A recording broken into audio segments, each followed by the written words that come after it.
Ce n'est pas de ma faute. Oups, j'ai commis une erreur. On dit ce n'est pas ma faute. Dans notre français au quotidien, nous commettons parfois des erreurs insoupçonnées. Et notre mission a pour but de nous aider à améliorer notre français. Bienvenue à notre programme Français au quotidien. Aujourd'hui, avec vous, nous allons corriger quelques erreurs de français. C'est parti.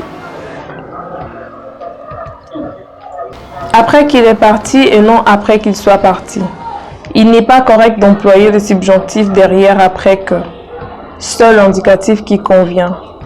Assieds-toi, assois-toi et non assis-toi. Ces verbes se conjuguent sous deux formes à l'indicatif. Assieds-toi et assois-toi. En revanche, en parlant du présent, je m'assis est une erreur. Avoir de chance de réussir et non risquer de réussir.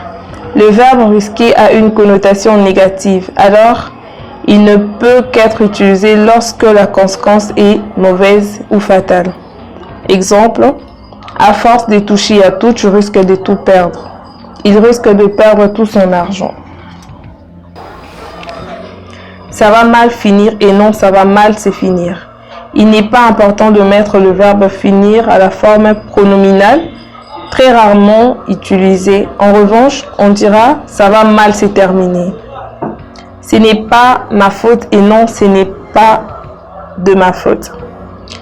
Ce n'est pas de mon ressort mais c'est tout de même ma faute. C'est la faute de mon voisin, oui. C'est vraiment sa faute. Je suis tombé par terre. C'est la faute à Voltaire. C'est bien pire et non, c'est plus pire. Pire signifie déjà plus mauvais, alors il n'est pas important d'ajouter un plus. Mais si on veut accentuer l'idée, on peut dire c'est bien pire. Ça marche aussi pour mieux, c'est bien mieux. C'est de cela que je parle. C'est de cela que je parle. Et non, c'est de cela dont je parle. Il n'est pas convenable de dire c'est de cela dont je parle c'est de cela que je parle. Car le dont contient déjà la préposition de. De même, on dit c'est de cela que je me rappelle et non, c'est de cela dont je me rappelle. C'est compréhensible et non compréhensif.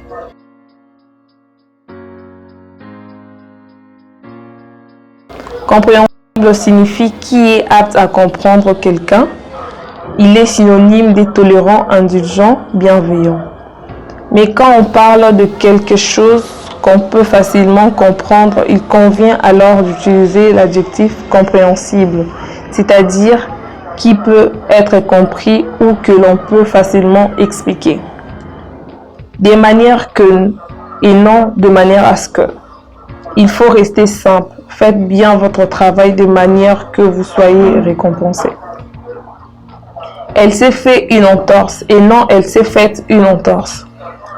Pas d'accord, tout simplement parce que le S n'est pas un complément d'objet direct, mais plutôt un pronom réfléchi. La règle dit l'accord avec le participe passé s'accorde en genre et en nombre avec le complément d'objet direct si celui-ci le précède. On dira elle s'est faite toute seule.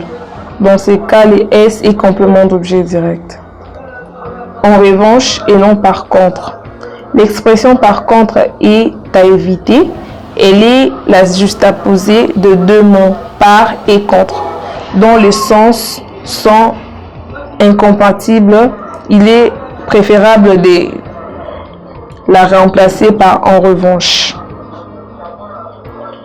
Exemple, j'ai pas faim, en revanche je boirai un verre d'eau. Elle s'est fait violer et non elle s'est faite violer.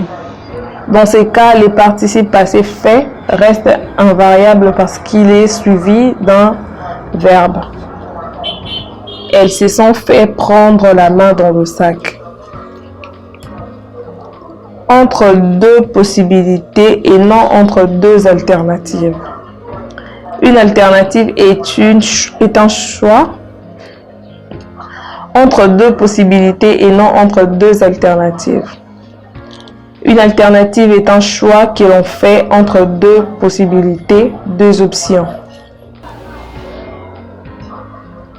Excusez-moi de vous déranger et non, je m'excuse de vous déranger. Tout simplement, par politesse, on ne s'excuse pas soi-même. On peut dire « Veuillez m'excuser » ou « Je vous prie de m'excuser ». J'espère que notre partage vous a plu. N'oubliez pas de partager et de vous abonner massivement sur notre chaîne.